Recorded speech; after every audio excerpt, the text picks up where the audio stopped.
This week on the Virtual Skeptics, Bob is feeling queasy. I didn't need that. He lends a tiny hand. Tim is not here. He's hiding somewhere. I don't know. I'm your host. My name is Brian Gregory. My sense of humor has not changed for 33 years. I promise. Yep. Can be verified by scientific experiment. And it's repeatable. Hi, this is the Virtual Skeptics. If you're watching, thanks. Let me introduce. We got a skeleton crew this week. That was Kurt, though. Yeah. Wasn't that Kurt? If you're watching, well done.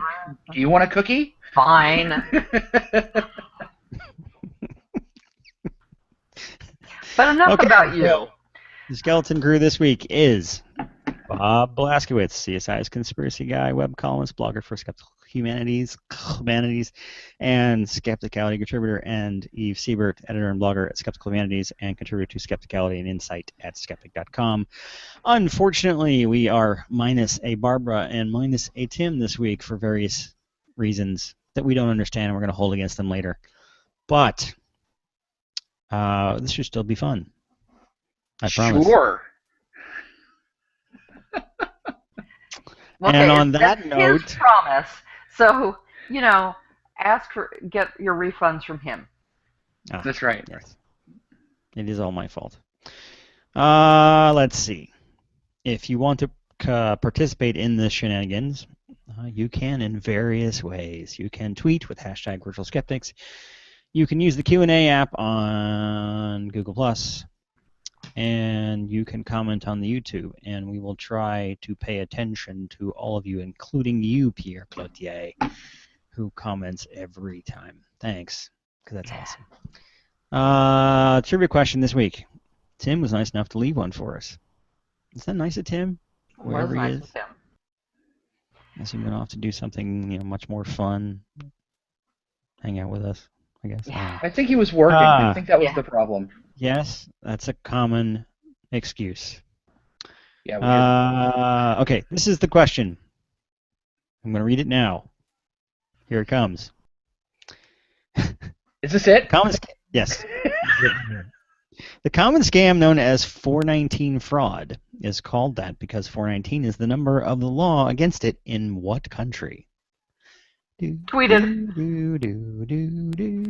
Okay, so if you know the answer to that question, you can post it in one of the three ways I mentioned, two of the ways, because it's not really a question. So you don't ask a question with a Q&A. I mean, unless you want to do it like it's Jeopardy, in which case it would be in the form of a question. And we don't want to encourage you. So there you go. We'll give you credit for that if you answer that. Also, if you can figure out what the heck's on the monitors behind me. Yeah. That's for our overseas viewers, if there are any. I'm kidding. Let me know that you know that somehow, and I'll give you credit for that as well. And off we go. Who's up next? Who's up first? I believe I am. I don't know's on third. Yeah. Yes, Eve is first. Eve is going to talk about aliens. I like it when she talks about the aliens. Possible. Well, we'll see. We'll see. No? Tonight, I'm going to discuss what I think would probably be voted by its high school yearbook scholarly article most likely to feature on an upcoming episode of Ancient Aliens. The title is First. So they're old aliens. Yeah. They're aliens that they're not around anymore. They were long time. Who knows? Do they have crazy hair? Possibly. They need to have crazy hair. Yeah. Okay. The title of the article is First Identification of Non-Human Stencil Hands at Wadi Sura II, parentheses, Egypt, close parentheses, a morphometric study for new insights into rock art symbolism by lead author Emmanuel Honoré. And it says right there in the title, non-human stencil hands. So if they're hands... That's insulting. If they're hands but they're not human. What could they be? If you could bring up the first slide, I think you will find there is only one logical conclusion. I love this guy. You know that I'm blocked from commenting on his Twitter feed? Yeah. Yeah. And it's kind of a badge of honor, but also I don't get to see lots of fun stuff. So, Bob, did you get blocked for pestering him about hair products? No, it wasn't that. It was about him being a total failure as a person. But that's not the point. Oh. Yeah. I wonder how he moisturizes his beard. Does he use beard oil? Do you think so? I don't know. No, he just smears pure coconut oil into it. Do it. Go for it. Lizard oil. Lizard oil. Yes.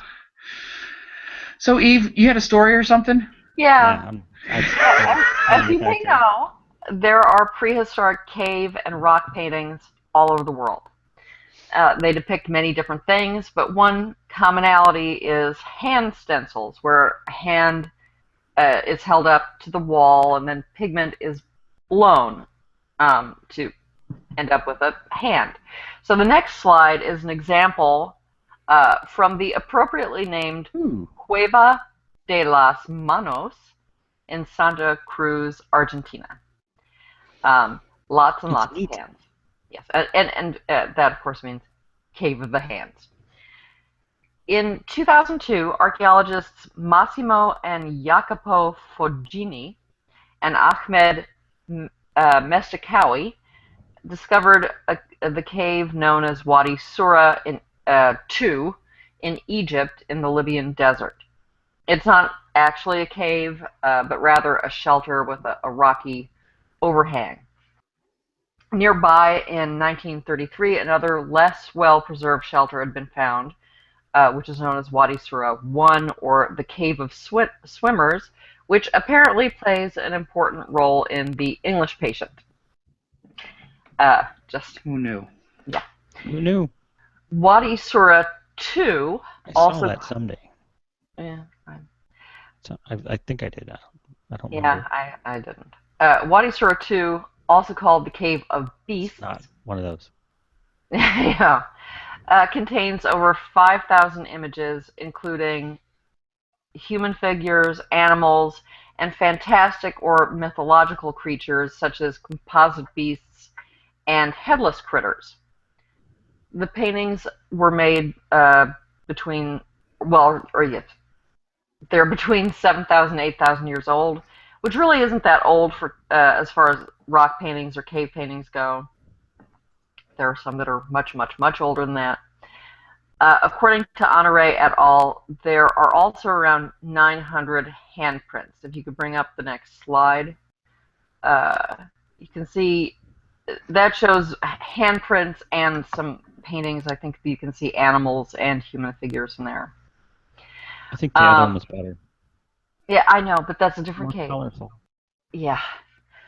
13 of these handprints are tiny. If you go to the next slide. So on the line above there, you can see some of the tiny hands, and I think 5 of them are actually sort of in a row like a frieze.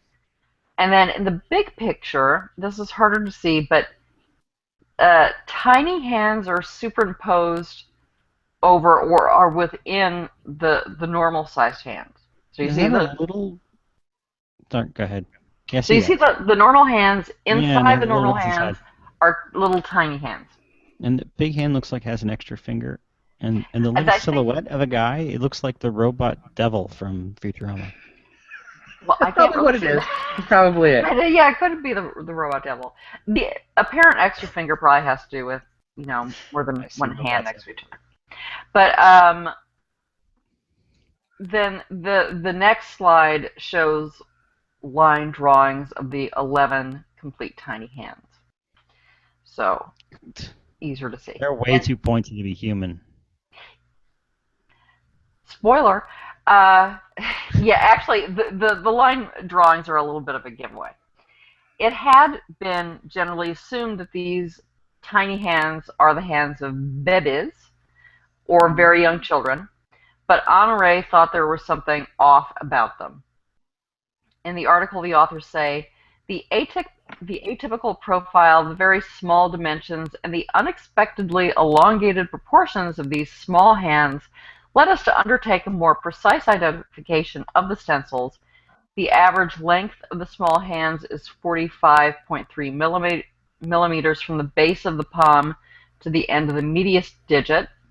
The fingers are longer than the palm, and they get medius digit. The We're fingers doing hand signals? I don't know. Yeah, I missed the fingers pre-meeting. are longer than the palm, and they get progressively thinner distally, ending pointed. So whatever made the handprints, they were not short-fingered Bulgarians. But they may have been orange. Possibly. There's got a goofy hand. There's one guy. What's wrong with this guy's thumb? Right there. Right there. We'll find out. Yeah. And they look especially weird because all animated hands only have 3 fingers. That's true. At least if they were made by someone named Graining. Those tend to be more yellow than orange, but yeah. Anyway, to test the hypothesis that the tiny hands belong to human babies or children, they took measurements of 8 parameters on 11 of the tiny stencil hands. 2 of them are incomplete or not clear enough. They also took measurements of the same parameters on 36 hands of live full-term newborn babies born at a French hospital, and 25 hands of live preterm newborns that are 26 to 36 weeks gestational age. Then in addition, and apparently the parents were just perfectly happy to, as soon as their little babies came out, to have their hands measured for science. Well, yeah, it's like getting your footprints on the birth certificate. Before they put them in, the incubator or whatever. In addition, you're killing us with suspense here. Yeah. In addition, they measured 30 adult hand stencils and 30 live adult hands to correct for bias that could have been introduced by the process of making the stencils, distortion in the hands.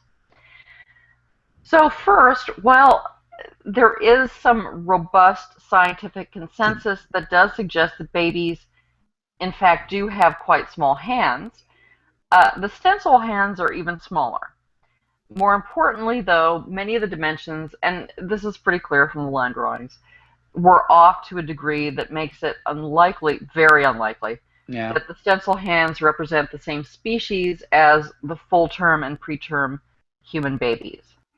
For instance, the authors say, on the stencil hands, the base of the thumb lays, should be lies, but they're not native speakers of English, lays in the proximal alignment of the metacarpals, whereas on human hands, the thumb is not aligned with the other fingers and appears to be more opposable. So you get to, it seems to me, well, the thumbs aren't opposable. We're done here. It's a pretty strong indication that these are not human handprints. Then, they consider what are they if they're not human, and the opposable thumb also eliminates small monkeys. And the upshot is, according to the authors, the prints most closely resemble reptile feet, particularly the forefeet of monitor lizards, and there is a desert monitor that's native to the area, or crocodile babies, which I don't know. You really want to take a little crocodile and go, we're going to beat your little hand. At least not when Mama's Mama doesn't care. Yeah, that's true. Mama doesn't care. My vote is that these are the hands of the people that they killed and shrunk like their heads. Like the whole thing? Yeah. So, why were tiny reptile hands painted on a rock wall in Egypt 8,000 years ago? If you could bring up the new slide, or next slide, whatever. Possible answer. I tried to get one that looked as close to the Ancient Aliens pose as possible. And I'm sure we can all write our own Ancient Aliens or Reptilian Overlord scenario. Go. Anyone want to contribute anything? Could it be that these aliens had given the ancients paints with which to record themselves on the wall? No. I think you have to suggest that paint is somehow some mysterious technology that primitive people couldn't have figured out on their own. That's what I was getting at. I was thinking that humans originally were used to care for the young of the reptoids that were in charge. Ooh, Yeah. Could they have been kindergarten. Could they have been reptilian babysitters? And if so, why? Or hybrids. Hybrids are always a possibility too. That's right. Yeah. That's right. Reptilian hybrid babies. Cool. What do you call him? Oh, V? Baby? What were you, I can't remember what you were calling them. Babies? Bibis? Yeah, Reptilian babies. Bibis. Babies. So yeah, as I said, we can just sort of supply this sort of dopey conspiracy till the cows come home, or until someone does it seriously, which I'm sure if it hasn't happened, it will. Now and it's obviously a much less likely scenario, but it's something perhaps we should consider, and that is that in fact they are the stencils of perfectly ordinary lizard or baby crocodile 4 feet. Why are they there, and why were some of the prints superimposed over the human prints, which is kind of funky? And I believe to call it art. Yeah, well, I believe the correct answer is we don't know. Ritual. It's always ritual, Eve. Of course, both crocodiles and desert monitors do have well-established symbolic and mythological significance in northern Africa. I find that humans do lots of things because they're bored. Yeah, this is doodling, Eve, is what this is.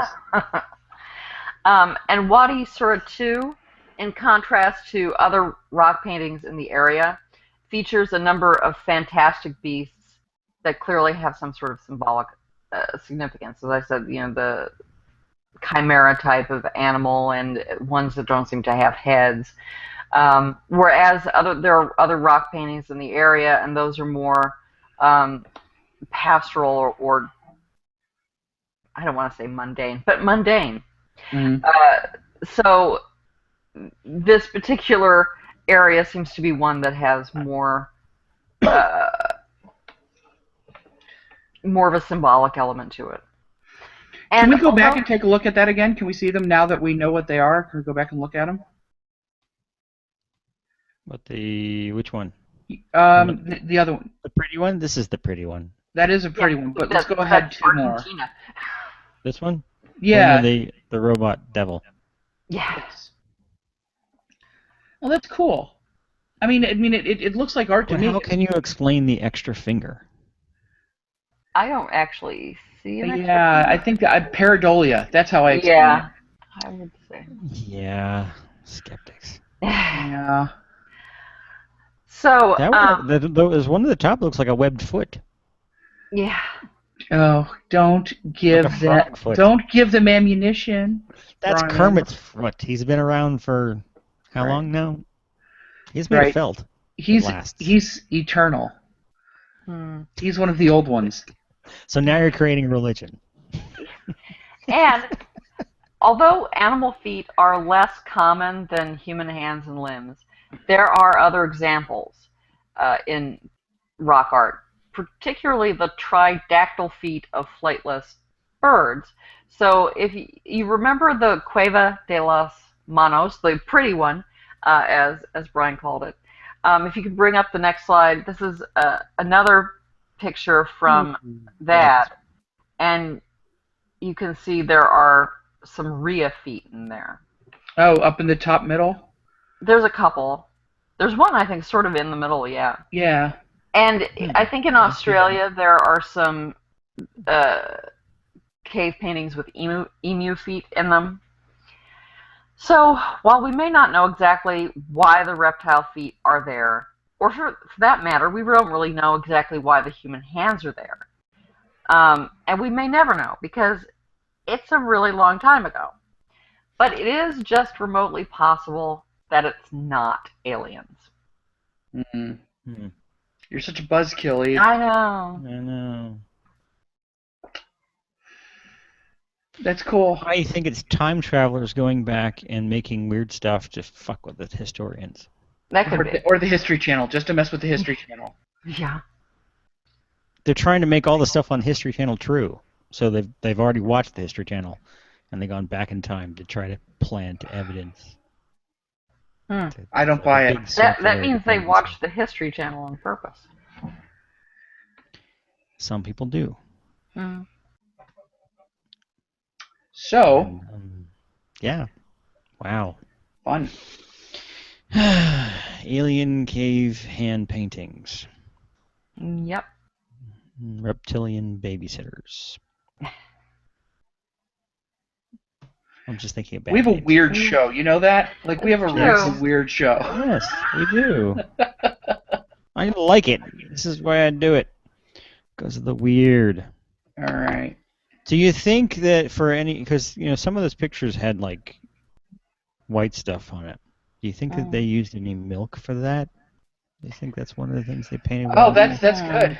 That's good. Nice. Probably, like, Segue. powdered milk, I would think. Powdered milk? Probably raw milk, I'm guessing. Oh, yeah. So it probably wasn't pasteurized.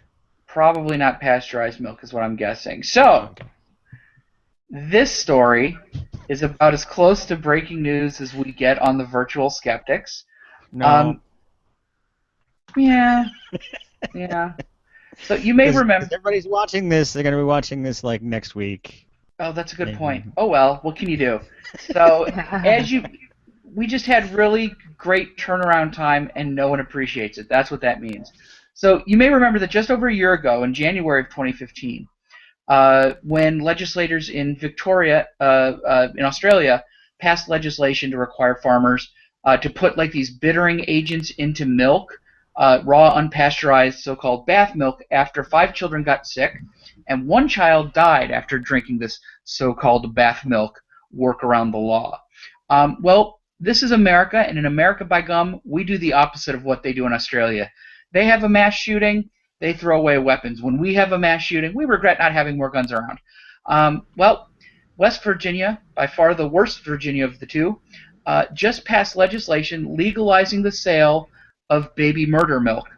And unlike a previous bill that was vetoed last year, this one was signed by the governor because he said there were some protections in place.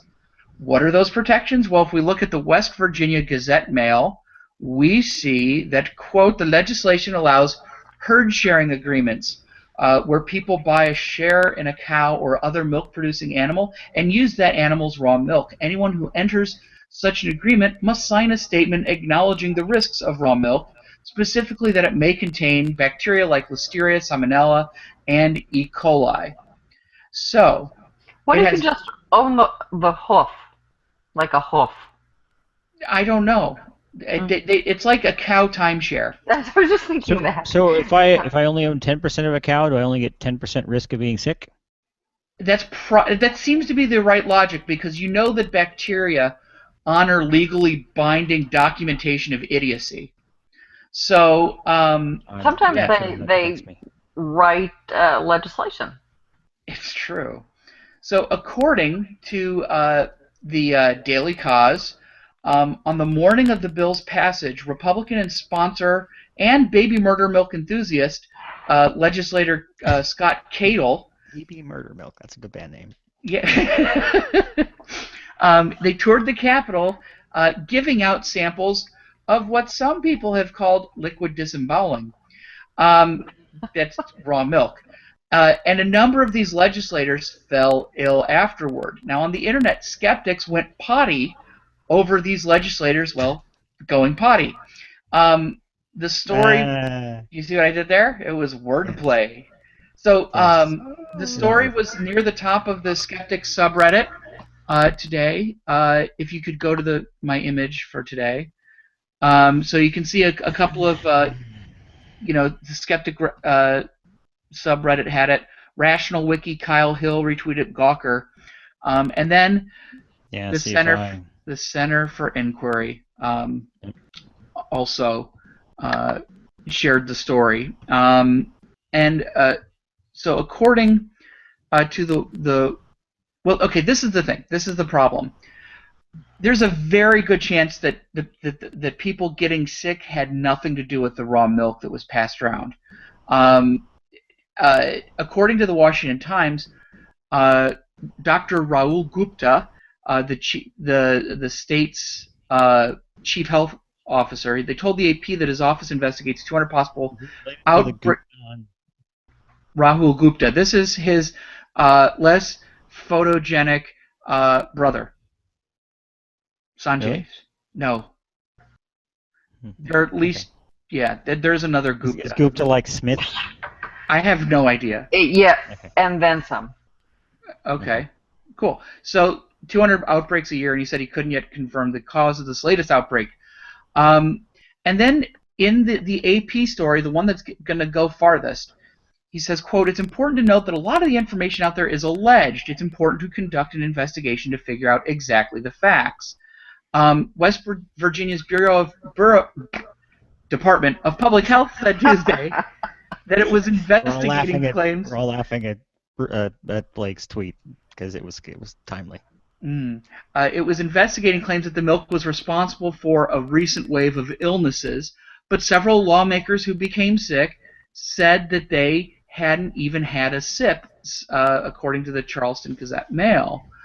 In fact, the AP quotes a spokesperson who said that the House Speaker was sick before the milk was even on the premises. And if that's the case, it probably wasn't the milk. It's more likely that well, Republican lawmakers are swallowing a lot of shit. The infectious agent is probably spreading on their hands. It seems to be the type of thing that spreads from the digestive tract, so that's probably what it is. And the thing that's gobsmacking is that this detail is in most of the articles that are spreading, like so much E. coli on the hands of Republicans who don't wash their hands and then shake hands all day. People aren't noticing this important detail that people were sick before the raw milk was distributed. That Yeah. kind of kills the whole story, as far as I can tell. Yeah. You Yeah. know, But there's also you that there know, is this. You have to think we all there's. have to admit that we have a bias towards things that agree with our preconceived notions. So It's true, and there is a yeah. possibility that the people who passed the bill are feeling a little sheepish because this is potentially really bad um, uh, publicity. But that's you're getting into conspiracy theory when you start spinning it like that. Um, so in fact, the complaint, the original complaint to the Department of Health, was filed by someone who will remain anonymous. Reported that the distribution of the raw milk probably broke the law, and that it was also responsible for the possible outbreak. The first allegation that the law was broken by this guy, what was his name? Scott Cadle. He probably did break the law because if you look at the new law, um, herd sharing allows you to sign away your common sense so that you can have all the toxic moo juice for personal use. Distributing it or selling the milk to people who are not as dumb as you is not permitted. Um, and so the guy at the center of the poopocalypse said to the AP that he, quote, brought in raw milk last week to share with friends after the governor signed the bill into law. He wouldn't say where he got it. Quote, I might have been breaking the law, Cadle told the Gazette-Mail. Hell, I don't know. I gave it away. Still illegal. He faces a fine of between $50 and $500 if it's determined that he broke the law. So it's a dumb law. It makes people less safe when the governor, who's a Democrat, says that people should be sure that their milk is safe in his statement, as he did. He actually just signed a bill that makes safety optional, and it's absurd. But unfortunately for us, for skeptics, reality is not a morality tale, and it seems to me that we were perhaps a little too happy to jump on the karma train in this case. Yeah. Is there any possibility that reptilian aliens could have been responsible? Were these particular representatives reptiles, and that's why they got sick? Hmm. Could be. Did they get It's the like ick or something? alienation. Sour milk makes them drunk. Yeah, well, I'm guessing lizards are lactose intolerant. Ah, we found a weakness of the reptiloids. Yep. Ice cream. See? Yeah. Yeah. It's like We Rain should took care of offer those ice aliens cream and to all politicians, and if they don't accept it, then clearly they're reptoid. yep. Or lactose intolerant. Well, But that's just practically A admitting it. few. I mean, if you have to kill a few, a few innocent to weed yeah, out the reptilians. It's acceptable losses, is what we say. yeah. So yeah. Apparently, it's filthy in West Virginia. Everything is filthy and covered with I germs. don't know. I've been there. And But live what to does it tell the happen? tale. A couple of things I want to repeat that were going on while that story was going on. First off, a friend of the show, Blake Smith, has his own podcast called Monster Talk. If you go check it out, it's a lot of fun. Dr. Atlantis on Twitter had this to say. He was promoting our show while we're doing this on, saying that virtual skeptics are covering a breaking story of utter, with a D, failure. Ooh. Which I thought was funny at Ooh. the time. And it was better than your pun. Ooh. Yes, ooh. Good one. That's what we laughed about while you were talking. What was the other thing? Something else was going on too, but I missed it. Oh, I wanted to point out in the slide that you put up. Now, I know Kyle Hill. Mm-hmm. I knew him before he was a Nerdist person. But I met him when he was dressed as He-Man, I think. Yeah, probably. But I wanted to point out the second tweet he tweeted after tweeting the link down here at the bottom, which I thought was hilariously funny. More natural things that are bad for you. Yeah. 1, snake venom. 2, bear attack. I love 3, bear attack. every I thought that was great. disease. 4, tsunami. 5, Donald Trump. And 6, lava. No, Donald Trump is not natural. Well, lots of him, significant portions of him appear not to be. Yeah. No, I kept that on there and made sure that you could see that because I thought that was really good, and I wanted to remember bear attack to use an example in my classes.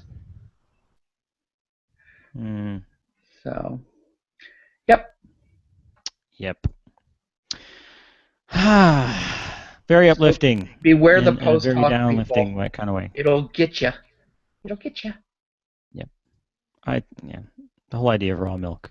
You know, I guess you could buy raw milk and then just like heat it up before you drink it to a certain temperature. But that kills the goodness of nature.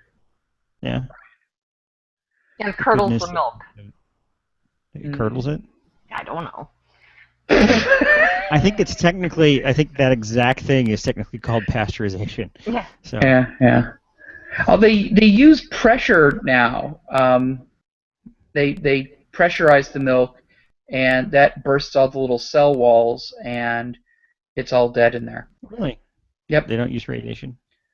Not that I know of. I thought they used heat, but I know that pressure was the new thing a few years ago.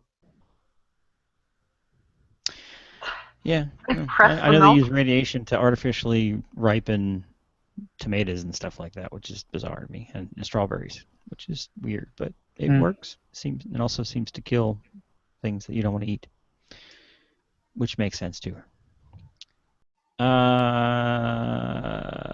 Okay, so I guess it's my turn. Yep. I can't pass it off to anyone else who's not here.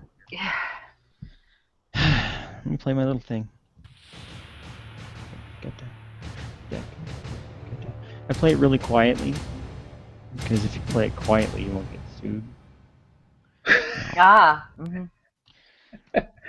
So, breaking news. We're doing all kinds of breaking news. This happened today. Well, Eve's happened 30,000 years ago, to be fair. 8,000. That's true. Whatever. I told you they were So comparatively we young. are covering the entire last 8,000 years, at least the before and after.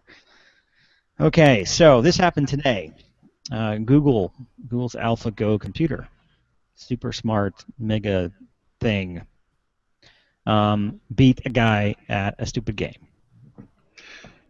And then killed him. No, No. no, didn't kill him yet. He's got to play a round of this stupid game.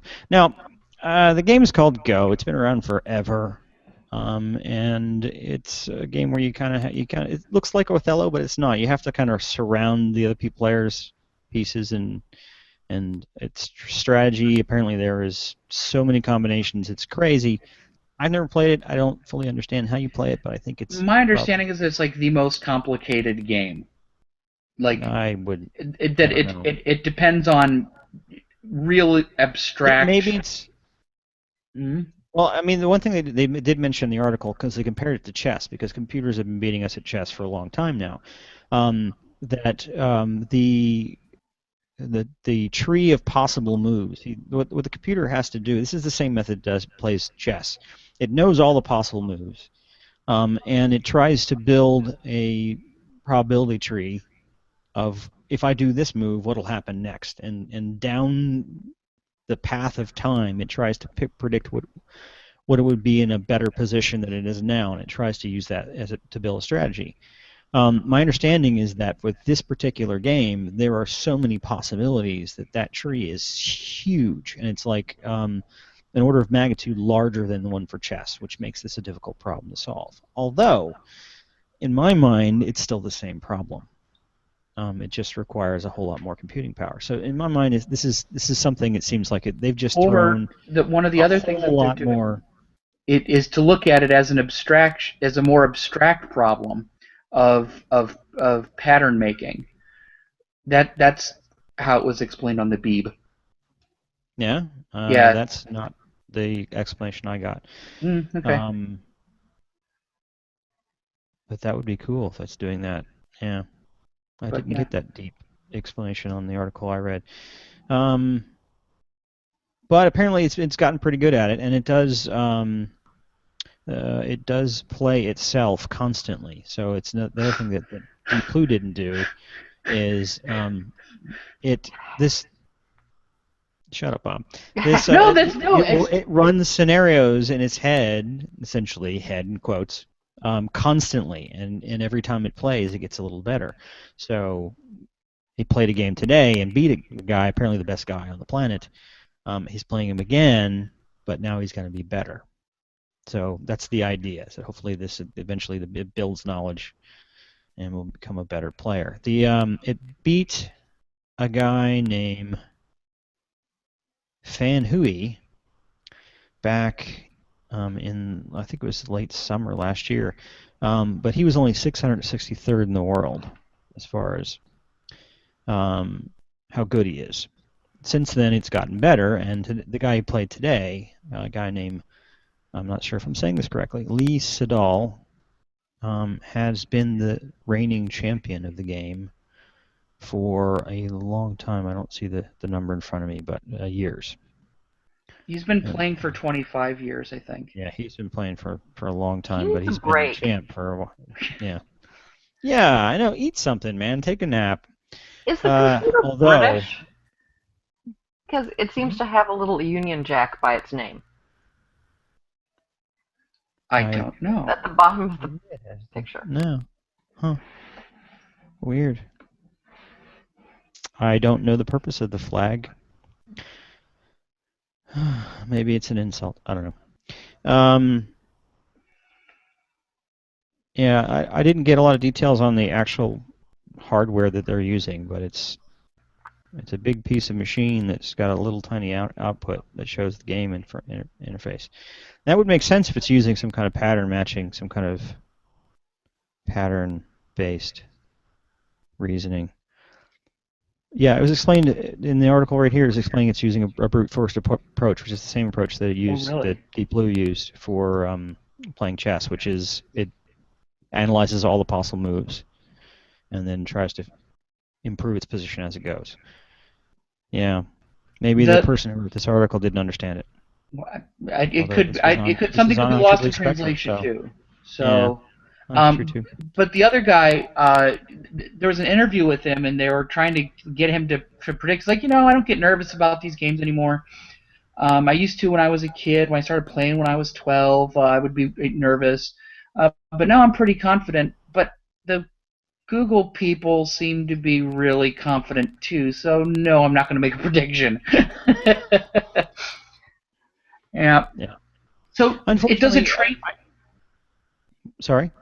So you were talking about. Well, this was a while back. It was a robot that teaches itself, that learns to like negotiate things by experimenting and trying things out. Is this kind of like a game version of that? No. I'm trying to remember what system you were talking Well, about, there, but it I'm looked like not a sure. little There like was one that spider or something, and then it learned like it had a goal, oh, and it would. that was an experiment that it had a set of possible ways of making itself move, and you would remove like a leg, and it would Right. have to figure out the best way to move, and it would do that based on a set of possibilities. I guess it's similar to that. The computing power involved in this is huge compared to that project. Mm. But yeah, I'm not sure. I mean, my understanding. Hmm, yeah, I would suspect that the set of possible moves is so big in this that I don't know how they would possibly go through all of them. Like with chess, you can build a machine large enough that you can have all the possible moves and all the future possible moves in a big database and just plot a path through it. I don't know if you could do that with Go. Yeah, I'll have to find a better article, maybe follow up on this. But yeah, I was going to be down because it seemed to me like it wasn't actually thinking; it was just doing the same shit on a bigger scale. The other guy, the human Do you remember the name? of what? What you were talking about before? The guy who you where did Oh, you was a there was reference? an article. It was an interview on the Citation needed. BBC. Yeah. It was an Okay. article on the I'll BBC go this find that. morning. Yeah, this is IEEE Spectrum, so it's a different guy, but And so he's maybe they talked to people from Google. the guy who's playing the machine was saying that when he plays, usually he picks up cues from his opponent, their breathing, their posture, Helm? all kind of informs how his decisions. And he says he thinks it's probably going to be really off-putting to not have that type of feedback. So what you're saying is the computer Oh, tells no, it has a real poker face, as it were. Yeah, it has a so really you're good poker face. talking. So the interview was with the player. Yeah, yeah. Okay. Okay. Yeah, I don't know if he understands how the machine works either, but that was curious. Yeah, and I bet that is a problem for a professional player if you're doing it, if you're gaming and you're like yourself toward an opponent. A little feedback on the Twitter, David James. I'm not sure. His Twitter handle is short skeptic, apparently. Mm-hmm. Not someone I know. He says Go is not an easy game, which, yeah, my understanding is it's really complicated. And his tweet was that Lee, the guy we're talking about who is the world champion, has won 18 world champions since turning professional at the age of 12. There's the exact numbers there. Wow, that's impressive. And first time he plays a computer, Spanked. sorry, dude. Spanked. Yeah, I think I will try to find more details on that and follow up in maybe a future show.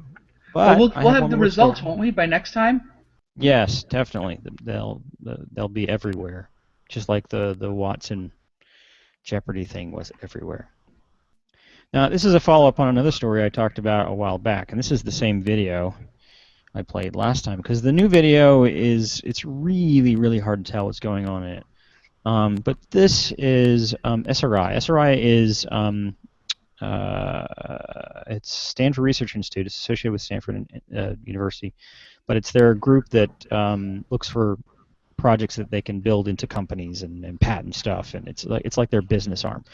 But this is an experiment they've been working on for at least a year or so, and they're these little tiny magnetic robots that they control by having them on a substrate of some kind, so that all the intelligence and control is in the flat piece, and these little robots can like get moved around precisely and very fast on. And that's a wait there. That one is 73 of these guys moving in unison at a very high rate, so they can precision move these things.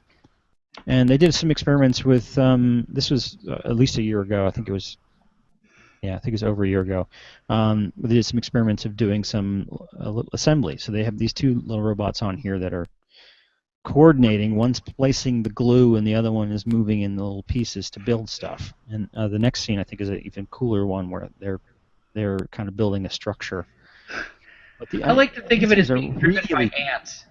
Little hard hats on. Magnetic waves. But they put a new video out. Apparently, they've gone a step further. They have a scenario where a number of these work together to build, like they coordinate and then come together to build a tool that's like their bodies become a shape, and that shape actually becomes to move in uniform to build stuff. And then another one where they have robots taking tiny little pieces of things like the much smaller than these pieces they're using for the build these structures, but they build tools for themselves out of them. So like one guy will like plug little bits of wire in a structure on another one, and that one now has a little tool he can run off and do something with. It's pretty cool. Now, of course, this is really early in this kind of thing, but it's neat that they can actually do some experiments and build some real interesting things. Check it out. Oh wow! And this would be like where the future's going. Once they figure out how to miniaturize a lot of the electronics, then they could have things like this that are standalone, as opposed to having to be on a magnetic substrate of some kind, which is still useful. If you're talking about manufacturing, you could have a prepared environment where the control surface has these little guys moving around and they're building stuff together. It's really cool and a little scary, and it reminds me of, what was that Tom Selleck movie? Runaway? Remember that movie? I have no memory of it.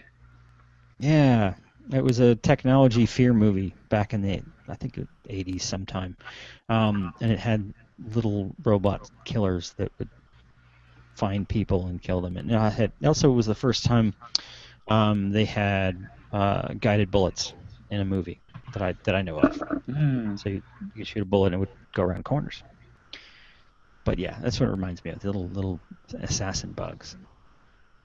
Just, of course, surveillance and assassination are the two things that I think of, because these robots, they hate us. It's true, yeah. We're kicking them down all the time. So there you go. That's the two I had. Very interesting update and very interesting state of intelligence because of the kind of growth of parallel computing. That's why they have all of these machines that can do these kind of pattern-based tasks now, which is really getting interesting. And they start figuring out how to be more intelligent about how they do the pattern matching and more efficient in how they store the data and improve retrieval speeds, then who knows what's going to happen. It's going to be pretty crazy. Will they be able to evolve, increased ability to recognize patterns? No doubt. You add more. I mean, even with our current understanding about how we do this pattern matching, applying faster technology to the same algorithms we've been using since the 70s is going to get better performance. And some of that, the benefits we're seeing now with audio recognition and image recognition and things like that, is the same ideas that were developed a long time ago. We just finally got fast enough and big enough hardware and the outlets for them, like being able to have a great big machine somewhere that's doing clustered programming or clustered pattern matching and retrieval attached to a device that everyone carries around, which has a network connection, kind of makes it easy to build these systems, or easier. Yeah. So you can feed a lot of data into it, and it can keep getting smarter. Not at all ominous. Not at all. Yeah. Although we still haven't cracked the big problem. We don't really know how to make a machine smart. We know how to make a machine do stuff. We haven't learned how to hurt a machine's feelings yet, but when we do, we're screwed. No, we've conquered that. We just don't know how to make the machines feel it when we kick them, which is the the big breakthrough, is to make them actually hate us. Right. We can be mean to them now. We just can't make them. Get on that, Brian. Yes, we'll see. So there you go. See, any questions, comments, feedback on the stuff? I don't see any Q&As. I see some funny tweets, but I will let them go for now. Thanks, Blake, for participating. Let's see, there's a question. No, that's rhetorical. Okay, let's wrap this up. No, that's rhetorical. Does anyone has anything to add? Forever hold your peace. Let's see. What do we do at the end here? Did anybody get the trivia question? I think. Yeah, Nathan did. Yeah, Nathan was really quick with the answer to the trivia question. Okay, so here's the question again. The common scam known as the 419 fraud is called that because 419 is the number of the law against it in what country? And this seems to me like it would have been an easy question. And of course, somebody, Nathan Miller, longtime friend of the show, answered really quickly on Twitter, Nigeria, which makes perfect sense once you hear it. Now, there was also another response. Pierre Cloutier, another comment, another longtime live watcher, left a comment on the YouTube feed with the answer. I think there was another one too. But thanks, guys, for participating. Good job. The two movies behind me, only one person guessed that I saw. And Nathan Miller, again, 2 for 2. 3 for, I guess you want to count it as 2. He said Sweeney Todd and Sleepy Hollow, and that's right. There are trailers for Sweeney Todd and Sleepy Hollow. Extra skeptic points. I know. I've been on a Tim Burton kick this week, so I threw a couple of them up that I particularly like. I've seen Sweeney Todd in one form or another a billion times, and Sleepy Hollow is not his best movie, but fun and dark, and I like it. So, congratulations, Nathan. Wow, stop being so damn good. Let the other kids play. I know, man. Let's see. Any announcements this week? I don't see anything on my script. Anyone got an announcement? Anything going on with Skepticality? It's on a hiatus, isn't it? No, there should be one this week, but it wasn't up yet. So okay, that I saw. Yep. Okay. And then in 2. Go ahead. In 2 weeks, I'm giving a talk to the Skeptics. No mouth. Hello. Oh, damn, use mouth. I'm giving a talk to Skeptics in Philadelphia. So it'll be Are people allowed to come? Cancer Quack. Go figure. In 2 weeks. So 2 weeks, go to Philadelphia and look for Bob somewhere. I'll be the one ranting and raving with spittle flecked. It's just going to be standing on a box in the park. Right, exactly. I mean, I was thinking getting a megaphone. I thought that would be you don't appropriate. need one. Okay. Even better. Okay. Let's see. Also, Nexus is coming up. Nexus is a big skeptic conference in New York. Some really good people are involved in planning it and putting it on, and it's kind of neat. It's gotten pretty big now. A lot of people are going to be there. I don't know if I'm going to make it. I think that I'm going to be out of town. I'm not sure. I haven't nailed down my plans yet, and I think it's what's the actual date? Anybody know the date for that? You guys going? Oh, we might try to go for Skeptics in the Pub, Okay. but it's going to be too expensive, and it overlaps that Sunday with graduation weekend. So. Okay.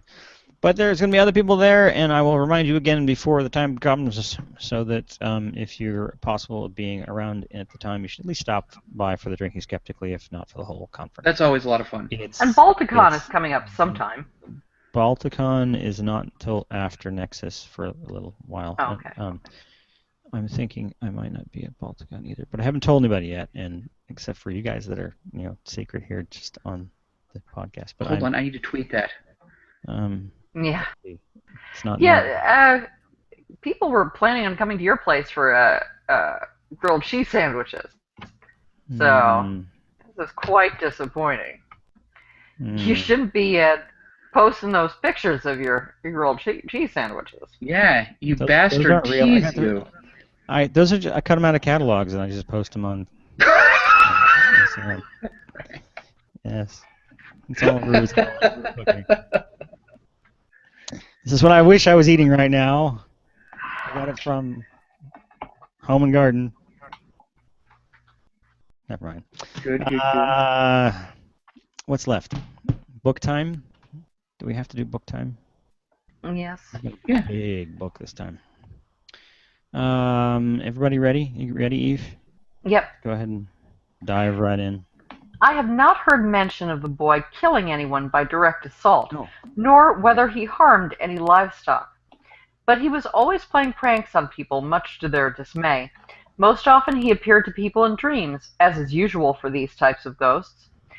In the dreams his behavior is incredibly foolish and wearisome, but he is not always headless. He often appears in the guise of known persons. Sometimes he takes off his head, or it is turned backwards on his neck. Sometimes he holds his head under his arm or plays it as if it were a ball. He has often played pranks on those who have married into the family and shadows them even more closely than those whom he should be shadowing according to strict kinship definitions. People's belief in his hauntings have died down in recent years, but that does not seem to bother him at all. He still shadows people in the 6th generation from Andres. Clairvoyant folks still see him, even though 200 years have passed since his death. The rules associated with his haunting are quite confusing. Yeah, I know. Go ahead, Bob. You got a book? Yeah, so members of the Women's Christian Temperance Union, militant anti-alcohol activists, broke up saloons by day and got loaded on patent medicine at night with no acknowledged contradiction. Demon alcohol was forbidden, but a dose was permissible. Abuse of one patent medicine often led to another. One advertised product was for the purpose of kicking the Peruna habit. Sears catalog offered, Peruna was a brand. Sears catalog offered a cure for the opium and morphine habit. An alcoholism remedy that evidently relied on the hair of the dog theory contained 41.6% alcohol. Of course. There's just something about that I love. Yeah. It's quackery all the way down, man. Quackery and turtles. Yeah. I can believe things that are true and things that aren't true. And I can believe things that nobody knows if they're true or not. I can believe in Santa Claus and the Easter Bunny and the Beatles and Marilyn Monroe and Elvis and Mr. Ed. Listen, I can believe people are perfectible, that knowledge is infinite, and the world is run by secret banking cartels and is visited by aliens on a regular basis, nice ones that look like wrinkled lemurs and bad ones who mutilate cattle and want our water and our women. I believe in that the future sucks, and I believe that the future rocks. And I believe that one day, white buffalo woman is going to come back and kick everyone's ass.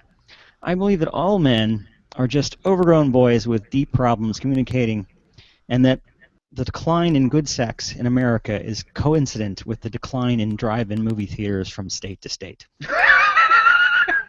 Sounds like the Electric awesome? Monk. Go ahead, Eve.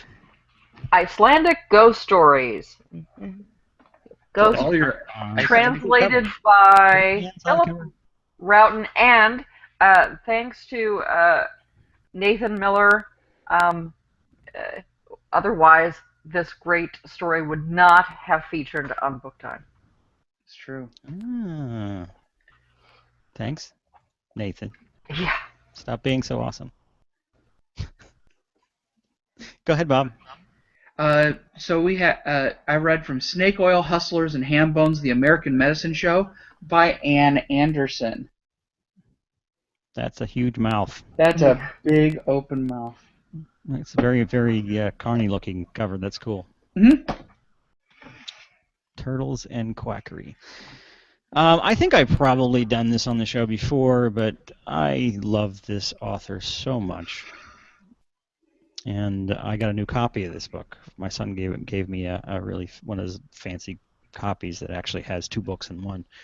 But that was an excerpt from Neil Gaiman, American Gods, which if you haven't read, go read that damn thing.